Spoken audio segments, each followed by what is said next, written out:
তেলের ওপর ভাসতে থাকা সৌদি আরব এখন নাকি তেলের ব্যবসায় ছেড়ে দিতে চায়। তেল বিক্রি ছেড়ে এখন হয়ে উঠতে চায় বিদেশি বিনিয়োগকারীদের স্বর্গ। আর তাই ব্যবসা বাণিজ্যের কেন্দ্র হয়ে উঠতে পশ্চিমাদের ঢঙে নিজেদের নিচ্ছে সাজিয়ে। এজন্য আস্তে আস্তে নিজেদের তেলের ব্যবসা গুটিয়ে ফেলছে সৌদি। কিন্তু তেলের ব্যবসা কমিয়ে আনলেও সৌদি যেন টাকার খনি। বড় বড় প্রজেক্টে ঢালছে কারি কারি টাকা। নিজেদের মূল ব্যবসা বাদ দিয়েও কিভাবে এত টাকার মালিক সৌদি আরব, আর কোথা থেকে আসছে এই বিপুল পরিমাণ অর্থ সম্পদ?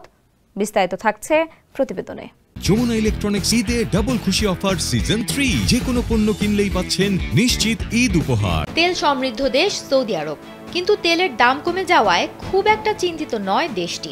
মার্কিন প্রেসিডেন্ট ডোনাল্ড ট্রাম্পের শুল্ক আরোপের হুমকির কারণে সৌদির অর্থনীতি কিছুটা হলেও ক্ষতির মুখে পড়েছে, কারণ এতে অর্থনৈতিক অনিশ্চয়তা জ্বালানি তেলের দামের ওপর চাপ সৃষ্টি করেছে। তবুও পড়ে যায়নি সৌদির অর্থনীতি, উল্টো দুই হাতে টাকা ঢেলে মেগা সব প্রকল্প বাস্তবায়নে নেমেছে সৌদি সরকার।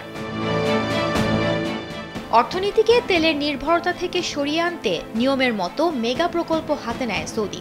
যদিও এখনও রিয়াদের আয়ের সিংহ ভাগই আসে তেল বিক্রি থেকে, তবে সেই নির্ভরতা একদমই কমিয়ে আনতে চায় সৌদি আরব। অবশ্য সৌদির তরুণ যুবরাজ মোহাম্মদও বেশ দূরদৃষ্টি সম্পন্ন, তাই তেলের বাজারে অস্থিরতা শুরু হওয়ার আগেই বিকল্প বিভিন্ন খাত খোলার পরিকল্পনা করে রেখেছেন তিনি। আবার ইরানের সঙ্গে ওয়াশিংটনের পরমাণু চুক্তি হয়ে গেলে তেলের বাজার আরও পড়ে যেতে পারে। এরই মধ্যে ভিশন 2030 এর আওতায় পর্যটন, প্রযুক্তি, বিনোদন এবং অন্যান্য অতেল উৎপাদনকারী খাতকে উৎসাহিত করছে সৌদি সরকার।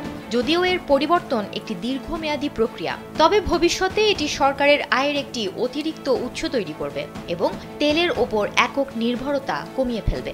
এজন্য স্বল্প সময়ের আর্থিক প্রয়োজন মেটাতে বড় অঙ্কের ঋণ নিচ্ছে রিয়াদ। এত কিছুর পরও তেলের বাজারের দুর্বলতা কাটিয়ে উঠতে পারছে সৌদি আরব, আর খরচও করতে পারছে অঢেল টাকা।